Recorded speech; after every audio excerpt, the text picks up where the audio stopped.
Hi hello ಎಲ್ರಿಗೂ ನಮಸ್ಕಾರ. Welcome back to my YouTube channel Reyanshi vlogs. ಎಲ್ಲರೂ ಹೇಗಿದ್ದೀರಾ? ಚೆನ್ನಾಗಿದ್ದೀರಾ ಅಂತ ಭಾವಿಸ್ತೇನೆ. ನಾನು ಸಹ ಚೆನ್ನಾಗಿದ್ದೇನೆ. ಹಾಗಾದರೆ ಇವತ್ತಿನ ವ್ಲಾಗನ್ನು ಶುರು ಮಾಡೋಣ. ಇವತ್ತಿನ ವ್ಲಾಗನ್ನು ನಾನು ಸಂಜೆ 4 ಗಂಟೆ ಮೇಲೇ ಸ್ಟಾರ್ಟ್ ಮಾಡಿದ್ದೇನೆ. ನೋಡಿ, ಇಲ್ಲಿ ನನ್ನ ಮಗಳು ಪೌಡರ್ ಡಬ್ಬವನ್ನು ಇಟ್ಕೊಂಡು ಆಟ ಆಡ್ತಾ ಇದ್ದಾಳೆ. ಅದನ್ನೆಲ್ಲ ತುಂಬಾ ವೇಸ್ಟ್ ಮಾಡ್ತಾ ಇದ್ಲು ಆಟ ಆಡ್ತಾ. ಹಾಗೆಯೇ ನಮ್ಮ ಮನೆಯ ರಾಕಿ ಬಾಯ್ ಮೊಬೈಲನ್ನು ನೋಡ್ತಾ ಅದಕ್ಕೆ ಅಡಿಕ್ಟ್ ಆಗಿಬಿಟ್ಟಿದ್ದಾನೆ. ಹಾಗೆ ನಿನ್ನೆ ವ್ಲಾಗಲ್ಲಿ ನಾನು ನಿಮಗೆ ತಿಳಿಸಿದ್ದೆ ಮೊದಲನೇ ದಿನದ ಮೀನುಗಾರಿಕೆಗೆ ಹೋಗಿದ್ದಾರೆ ಅಂತ. ಏನೆಲ್ಲ ತರ್ತಾರೆ ಅಂತ ನಾಳಿನ ವ್ಲಾಗಲ್ಲಿ ನಿಮಗೆ ತಿಳಿಸಿಕೊಡ್ತೇನೆ ಅಂತ ಸಹ ಹೇಳಿದ್ದೇನೆ. ನೋಡಿ, ಇವತ್ತಿನ ವ್ಲಾಗಲ್ಲಿ ನಾನು ನಿಮಗೆ ತೋರಿಸ್ತಾ ಇದ್ದೇನೆ ಮೊದಲನೇ ದಿನದ ಮೀನುಗಾರಿಕೆಗೆ ಹೋಗಿ ಏನೆಲ್ಲ ತೊಗೊಂಡು ಬಂದರು ಅಂತ. ನೋಡಿ, ಇಷ್ಟೊಂದು ಮೀನನ್ನೆಲ್ಲ ತೊಗೊಂಡು ಬಂದಿದ್ದರು. ಬಂಗಡೆ, ಅಂಚಲ್, ಹಾಗೆ ದೊಡ್ಡ ದೊಡ್ಡ ಸಿಗಡಿ ಮತ್ತು 4-5 ಕ್ರ್ಯಾಬ್ಸನ್ನು ಸಹ ತಂದಿದ್ದರು. ಹಾಗೆಯೇ ನಾವಿಲ್ಲಿ ಫ್ರೆಶ್ ಮೀನನ್ನು ಕಟ್ ಮಾಡ್ತಾ ಇದ್ದೇವೆ. ಹಾಗೆಯೇ ನಮ್ಮ ಮನೆಯಲ್ಲಿ 3 ಜನ ಮೀನುಗಾರಿಕೆಗೆ ಹೋಗ್ತಾರೆ. ಹಾಗಾಗಿ ಇಷ್ಟೊಂದು ಮೀನನ್ನು ತಗೊಂಡು ಬಂದಿದ್ದಾರೆ. ಹಾಗೆ ನಾನು ಮತ್ತು ಅತ್ತೆ ಇಲ್ಲಿ ಮೀನನ್ನು ಕಟ್ ಮಾಡಲಿಕ್ಕೆ ಕುಳಿತುಕೊಂಡಿದ್ದೇವೆ. ನೋಡಿ, ಇಷ್ಟೊಂದು ಮೀನನ್ನು ಕಟ್ ಮಾಡಲಿಕ್ಕೆ ಇಟ್ಕೊಂಡಿದ್ದೇವೆ. ದೊಡ್ಡ ದೊಡ್ಡ ಬಂಗಡೆ ಮೀನನ್ನೆಲ್ಲ ಫ್ರೈ ಮಾಡಲಿಕ್ಕೆ ಅಂತ ಕಟ್ ಮಾಡ್ತಾ ಇದ್ದೇನೆ ನಾನು.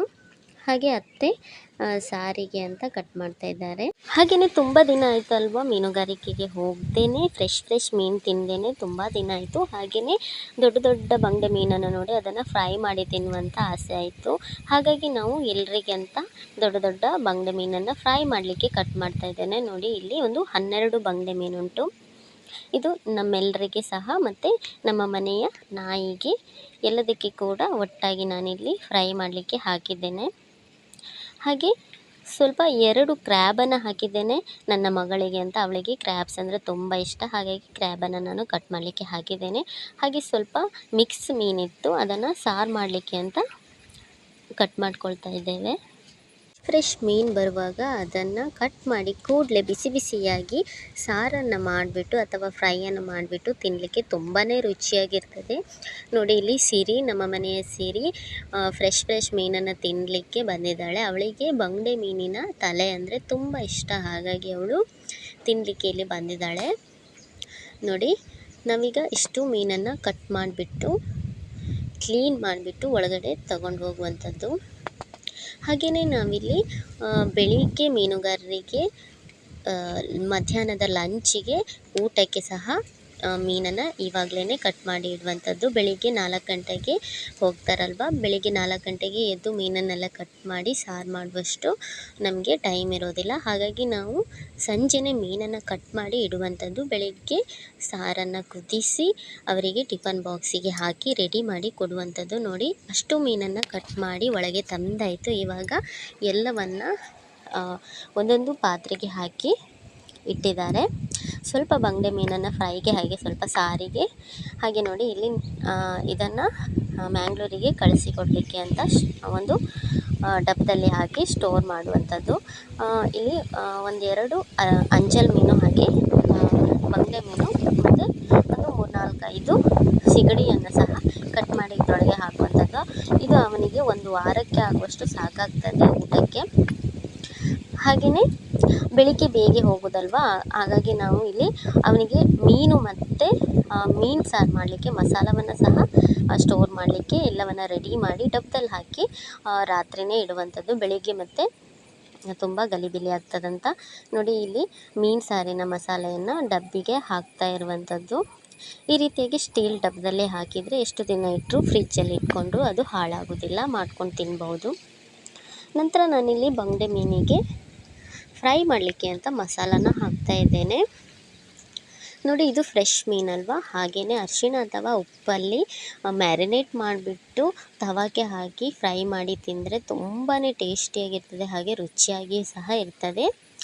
ನಮ್ಮ ಮನೆಯಲ್ಲಿ ಕೆಲವರು ತಿಂತಾರೆ, ಕೆಲವರು ತಿನ್ನೋದಿಲ್ಲ ಹಾಗೆಲ್ಲ ಮಾಡಿದರೆ. ಹಾಗಾಗಿ ಮಸಾಲ ಫ್ರೈಯನ್ನೇ ಮಾಡೋಣ ಅಂತ ರೆಡಿ ಮಾಡ್ಕೊಂಡಿದ್ದೇವೆ. ಯಾಕೆಂದರೆ ಫ್ರೆಶ್ ಮೀನಲ್ವ, ಮೊದಲಿಗೆ ತಂದದ್ದು, ಎಲ್ಲರೂ ತಿನ್ನಲಿ ಅಂತ ಮಸಾಲ ಫ್ರೈಯನ್ನು ಮಾಡೋಣ ಅಂತ ರೆಡಿ ಮಾಡ್ಕೊಳ್ತಾ ಇದ್ದೇನೆ.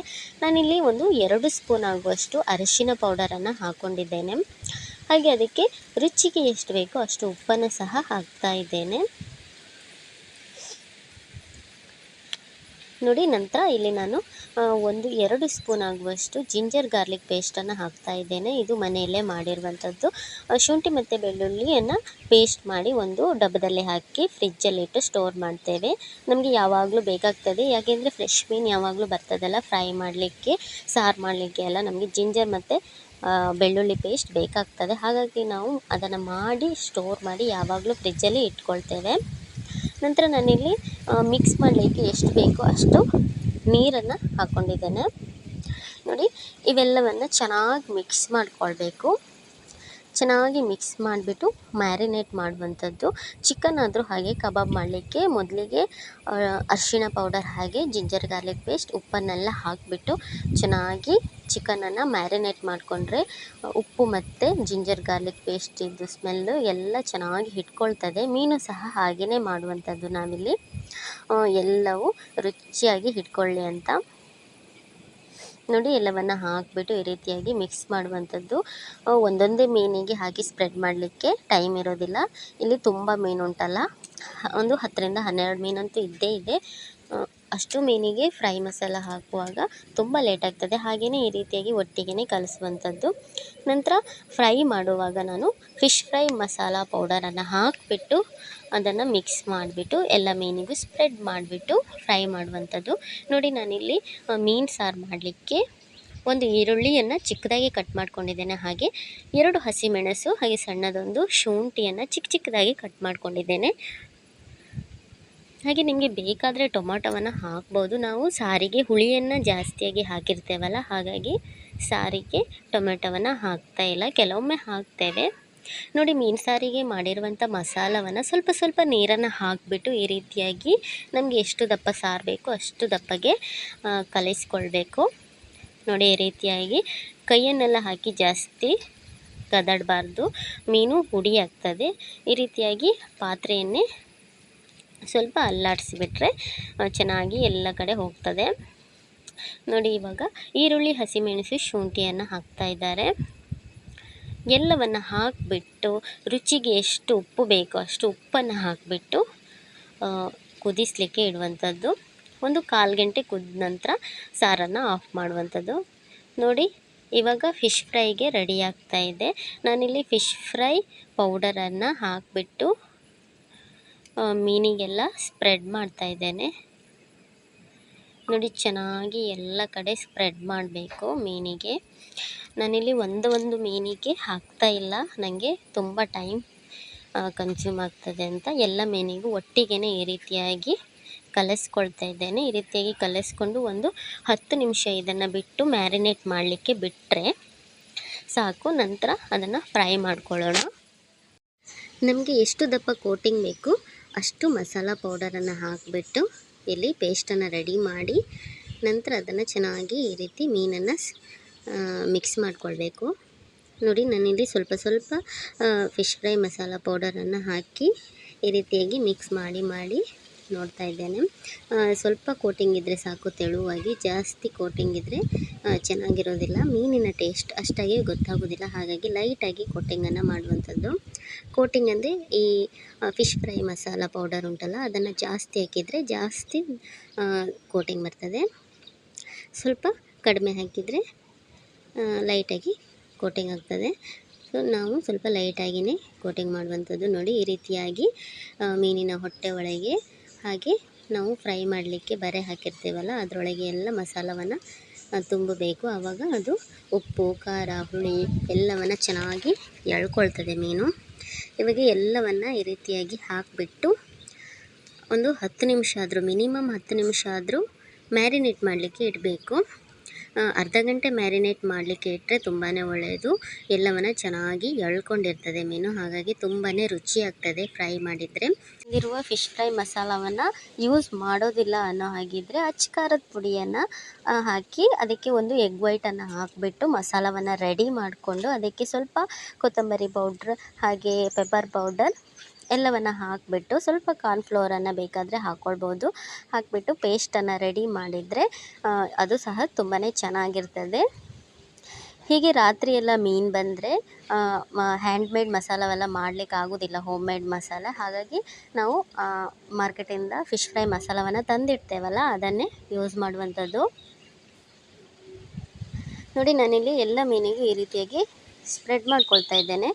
ನಾವೇನು ಬರೆ ಹಾಕಿರ್ತೇವಲ್ಲ ಮೀನಿಗೆ ಫ್ರೈ ಮಾಡಲಿಕ್ಕೆ ಅಂತ, ಕಟ್ಸನ್ನು ಹಾಕಿರ್ತೇವಲ್ಲ ಅದರೊಳಗೆಲ್ಲ ಮಸಾಲವನ್ನು ತುಂಬಬೇಕು. ಹಾಗೆ ಮೀನಿನ ಹೊಟ್ಟೆ ಒಳಗೆ, ತಲೆ ಒಳಗೆಲ್ಲ ಮಸಾಲೆಯನ್ನು ತುಂಬಿದರೆ ಚೆನ್ನಾಗಿ ಅದು ಮಸಾಲವನ್ನು ಎಳ್ಕೊಂಡಿರ್ತದೆ. ಖಾರ, ಉಪ್ಪು, ಹುಳಿ ಎಲ್ಲವನ್ನು ಚೆನ್ನಾಗಿ ಎಳ್ಕೊಂಡಿರ್ತದೆ. ನೀವು ಇದಕ್ಕೆ ಬೇಕು ಅಂದರೆ ವಿನೆಗರನ್ನು ಆ್ಯಡ್ ಮಾಡ್ಕೊಳ್ಬೋದು, ಸ್ವಲ್ಪ ಹುಳಿ ಹುಳಿ ಫ್ಲೇವರ್ ಬೇಕು ಅಂದರೆ. ಹಾಗೆ ಮತ್ತೆ ಬೇಕು ಅಂದರೆ ಹುಣಸೆ ಹಣ್ಣನ್ನು ನೆನೆಸಿಬಿಟ್ಟು ಅದನ್ನು ಕಿವುಚಿ ಹುಳಿ ನೀರನ್ನು ಸಹ ಹಾಕ್ಕೊಳ್ಬೋದು, ಇನ್ನೂ ಚೆನ್ನಾಗಿರ್ತದೆ. ಹಾಗೆ ಮೀನು ಸಾರಿಗೆ ಮಸಾಲವನ್ನು ಮಾಡಿರ್ತೇವಲ್ಲ ಅದನ್ನು ಸ್ವಲ್ಪ ಸಹ ಆ್ಯಡ್ ಮಾಡ್ಕೊಳ್ಬೋದು. ನಿಮಗೂ ನ್ಯಾಚುರಲ್ ಆಗಿ ಹೋಮ್ ಮೇಡ್ ಬೇಕು ಅಂದರೆ ನೀವು ಮನೆಯಲ್ಲಿ ಮೀನು ಸಾರಿಗೆ ಮಸಾಲವನ್ನು ಏನು ರೆಡಿ ಮಾಡ್ಕೊಂಡಿರ್ತೀರಲ್ಲ ಅದನ್ನು ಸಹ ನೀವು ಹಾಕ್ಕೊಳ್ಬೋದು. ಅಂಗಡಿ ಮೀನಿನ ಮೊಟ್ಟೆಗೆ ಸಹ ನಾನು ಮಸಾಲವನ್ನು ಹಾಕಿಬಿಟ್ಟು ಮ್ಯಾರಿನೇಟ್ ಮಾಡಲಿಕ್ಕೆ ಇಟ್ಟಿದ್ದೇನೆ. ಮೀನನ್ನು ಫ್ರೈ ಮಾಡಲಿಕ್ಕೆ ಮ್ಯಾರಿನೇಟ್ ಮಾಡಲಿಕ್ಕೆ ಒಂದು ಅರ್ಧ ಗಂಟೆ ಮ್ಯಾರಿನೇಟ್ ಮಾಡಲಿಕ್ಕೆ ಇಟ್ಟಿದ್ದೇನೆ, ಚೆನ್ನಾಗಿ ಎಲ್ಲವನ್ನು ಎಳ್ಕೊಳ್ಳಿ ಅಂತ. ಅಷ್ಟರ ತನಕ ಸ್ನಾನವನ್ನು ಮುಗಿಸಿಬಿಟ್ಟು ಮಗಳಿಗೆ ಊಟವನ್ನು ಮುಗಿಸಿಬಿಟ್ಟು ಬರುವಷ್ಟರ ತನಕ ಟೈಮಿಂಗ್ ಸರಿ ಹೋಗ್ತದೆ. 8:30 ಆಗುವಾಗ ನಾನು ಮೀನನ್ನು ಫ್ರೈ ಮಾಡ್ತೇನೆ. ರಾತ್ರಿ 9 ಗಂಟೆಗೆ ಊಟಕ್ಕೆ ಕರೆಕ್ಟ್ ಆಗ್ತದೆ ಟೈಮಿಂಗ್. ಹಾಗಾಗಿ ಅರ್ಧ ಗಂಟೆ ಮುಂಚೆನೇ ಮೀನನ್ನು ಫ್ರೈ ಮಾಡಿ ಇಡುವಂಥದ್ದು. ಊಟ ಹಾಕುವಾಗ ಮೀನು ಫ್ರೈ ಎಲ್ಲ ಮುಗ್ದಿರ್ತದಲ್ಲ, ಬಿಸಿ ಬಿಸಿಯಾಗಿ ತಿನ್ನಲಿಕ್ಕೆ ಆಗ್ತದೆ. ಸಿಂಗಲ್ ಫ್ಯಾಮಿಲಿ ಆದರೆ ಒಬ್ಬರು ಅಥವಾ ಇಬ್ಬರು, 3, 4 ಜನ ಇದ್ದರೆ ಊಟ ಮಾಡುವಾಗಲೇ ಬಿಸಿ ಬಿಸಿಯಾಗಿ ಫ್ರೈ ಮಾಡಿ ಕೊಡ್ಬೋದು. 10-12 ಜನ, ತುಂಬ ಜನ ಇದ್ದರೆ ಬಿಸಿ ಬಿಸಿ ಹಾಗೆ ಮಾಡಿ ಕೊಡಲಿಕ್ಕೆ ಆಗೋದಿಲ್ಲ. ಒಟ್ಟಿಗೆ ಮಾಡಿ ಇಡಬೇಕಾಗ್ತದೆ. ಒಟ್ಟಿಗೆ ಊಟಕ್ಕೆ ಹಾಕುವಾಗ ಮೀನು ಫ್ರೈಯನ್ನು ಸಹ ಒಟ್ಟಿಗೆ ಹಾಕುವಂಥದ್ದು. ನೋಡಿ, ನಾನಿಲ್ಲಿ ಮನೆಯ ಹೊರಗಡೆ ಮೀನು ಫ್ರೈಯನ್ನು ಮಾಡ್ತಾಯಿದ್ದೇನೆ. ಆ್ಯಕ್ಚುಲಾಗಿ ನಾನು ಮನೆಯ ಹೊರಗಡೆ ಅಂಗಳದಲ್ಲಿ ಮೀನು ಫ್ರೈಯನ್ನು ಮಾಡುವಂಥದ್ದು. ಮನೆಯ ಒಳಗಡೆ ಮಾಡಿದರೆ ಮನೆಯ ತುಂಬ ಮೀನು ಸ್ಮೆಲ್ ಇರ್ತದೆ. ಹಾಗಾಗಿ ತುಂಬ ಮೀನಲ್ಲೇ ಇದ್ದರೆ ಹಾಗೆ ನಾವು ಹೊರಗಡೆನೇ ಮಾಡುವಂಥದ್ದು. 4-5 ಮೀನು ಅಥವಾ ಕೆಲವು ಮೀನಲ್ಲೇ ಇದ್ದರೆ ಮನೆ ಒಳಗಡೆ ಫ್ರೈ ಮಾಡುವಂಥದ್ದು. ನಮ್ಮ ಮನೆಯಲ್ಲಿ 2 ಅಡುಗೆ ಮನೆ ಇದೆ. ಒಳಗಡೆ ಗ್ಯಾಸನ್ನು ಇಟ್ಕೊಂಡಿದ್ದೇವೆ. ಹಾಗೆ ನಾವು ಎಕ್ಸ್ಟ್ರಾ ಒಂದು ಅಡುಗೆ ಮನೆಯನ್ನು ಕೆಳಗಡೆ ಮಾಡ್ಕೊಂಡಿದ್ದೇವೆ, ಮನೆಯ ಪಕ್ಕದಲ್ಲೇ ಮಾಡ್ಕೊಂಡಿದ್ದೇವೆ. ಅಲ್ಲಿ ಒಲೆಯನ್ನು ಇಟ್ಟಿದ್ದೇವೆ. ನಾವು ದಿನಾಲೂ ಒಲೆಯಲ್ಲೇ ಅನ್ನವನ್ನು ಮಾಡುವಂಥದ್ದು. ಹಾಗಾಗಿ ನಾವು ಇನ್ನೊಂದು ಅಡುಗೆ ಮನೆಯನ್ನು ಸಹ ಮಾಡ್ಕೊಂಡಿದ್ದೇವೆ. ಮೀನು ಫ್ರೈಯನ್ನೆಲ್ಲ ನಾವು ಅಲ್ಲೇ ಮಾಡುವಂಥದ್ದು. ಮಳೆ ಬರಲಿಲ್ಲ ಅಂದರೆ ಹೊರಗಡೆ ಅಂಗಳದಲ್ಲೇ ಮಾಡುವಂಥದ್ದು. ಇವಾಗ ಮಳೆ ಬರ್ತದಲ್ಲ, ಹಾಗಾಗಿ ನಾನು ಇನ್ನೊಂದು ಅಡುಗೆ ರೂಮಲ್ಲಿ ಮೀನು ಫ್ರೈಯನ್ನು ಮಾಡ್ತಾಯಿದ್ದೇನೆ. ನೋಡಿ, ಮೀಡಿಯಮ್ ಫ್ಲೇಮಲ್ಲಿ ಇಟ್ಕೊಂಡ್ಬಿಟ್ಟು ಮೀನು ಫ್ರೈ ಮಾಡ್ತಾಯಿದ್ದೇನೆ. ನಾನು ಮೀನು ಫ್ರೈ ಮಾಡಲಿಕ್ಕೆ ಅಂತಲೇ ನಮ್ಮ ಮನೆಯಲ್ಲಿ ಎಕ್ಸ್ಟ್ರಾ ಗ್ಯಾಸೊಂದನ್ನು ನಾವು ತಂದಿಟ್ಕೊಂಡಿದ್ದೇವೆ ಹೊರಗಡೆ ಮಾಡಲಿಕ್ಕೆ. ಇವಾಗ ಹಬ್ಬ ಎಲ್ಲ ಬಂದವಾಗ ತುಂಬ ಮೀನು ಫ್ರೈ ಹಾಗೆ ಕಬಾಬ್ಸ್ ಎಲ್ಲ ಮಾಡಲಿಕ್ಕಿರ್ತದಲ್ಲ, ಹಾಗಾಗಿ ಒಂದು ಚಿಕ್ಕ ಗ್ಯಾಸ್ ಒಲೆಯನ್ನು ನಾವು ಹೊರಗಡೆ ಮಾಡಲಿಕ್ಕೆ ಅಂತಲೇ ತಂದಿಟ್ಕೊಂಡಿದ್ದೇವೆ. ನೋಡಿ, ಇವಾಗ ತವ ಚೆನ್ನಾಗಿ ಬಿಸಿಯಾದ ನಂತರ ಎಣ್ಣೆಯನ್ನು ಹಾಕಬೇಕು.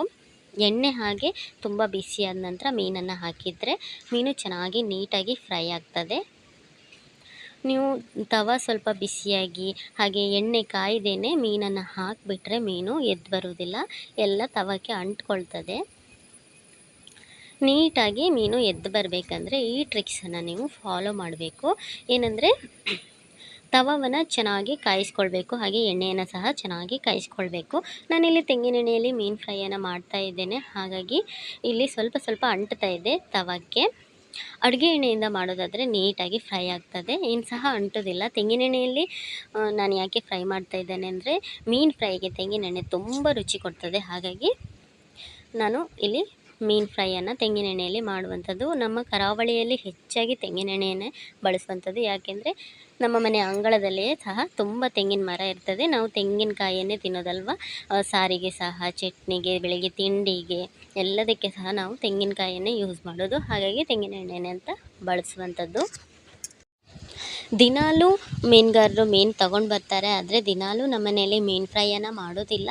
ಮೀನು ಫ್ರೈ ದಿನಾಲೂ ಮಾಡಬೇಕಂದ್ರೆ ತುಂಬಾ ಮೀನು ಬೇಕಾಗ್ತದೆ. 12 ಜನರಿಗೆ 2 ಮೀನು ಅಂದರೆ ಒಂದು 24 ಮೀನು ಅಂತಾದರೂ ಬೇಕೇ ಬೇಕಾಗ್ತದೆ. ಹಾಗಾಗಿ ಎಲ್ಲಾದರೂ ಅಪರೂಪಕ್ಕೆ ತಿನ್ನಬೇಕು ಅನಿಸಿದರೆ ಮಾತ್ರ ಒಂದೊಂದು ಈ ರೀತಿಯಾಗಿ ಫ್ರೈ ಮಾಡಿಕೊಳ್ಳುವಂಥದ್ದು. ಹಾಗೆ ನಾಯಿಗೆ, ಬೆಕ್ಕಿಗೆ ಅಂತ ಮತ್ತೆ 2 ಜಾಸ್ತಿ ಬೇಕಾಗ್ತದೆ. ಮತ್ತು ಫ್ರೈ ಮಾಡಲಿಕ್ಕೆ ಸಹ ಲೇಟ್ ಆಗ್ತದೆ, ತುಂಬ ಹೊತ್ತು ತಗೊಳ್ತದೆ. ಹಾಗೆ ನಾವು ಹೆಂಗಸರೆಲ್ಲ ಜೊತೆಯಾಗಿ ಕೂತ್ಕೊಂಡು ಹೊರಗಡೆ ಪಟ್ಟಂಗ ಹೊಡಿತಾ ಫ್ರೈ ಮಾಡ್ತೇವಲ್ಲ, ನಮಗೆ ಟೈಮ್ ಆಗಿದ್ದು ಅಷ್ಟು ಗೊತ್ತಾಗೋದಿಲ್ಲ. ಆದರೆ ಕೆಲವೊಮ್ಮೆ ಕೆಲಸಗಳಿರುವಾಗ ಫ್ರೈ ಮಾಡಲಿಕ್ಕೆ ತುಂಬಾ ಸಮಯ ತಗೊಳ್ತದೆ. ಹಾಗಾಗಿ ನಾವು ಜಾಸ್ತಿಯಾಗಿ ಫ್ರೈಯನ್ನು ಮಾಡಲಿಕ್ಕೆ ಹೋಗೋದಿಲ್ಲ.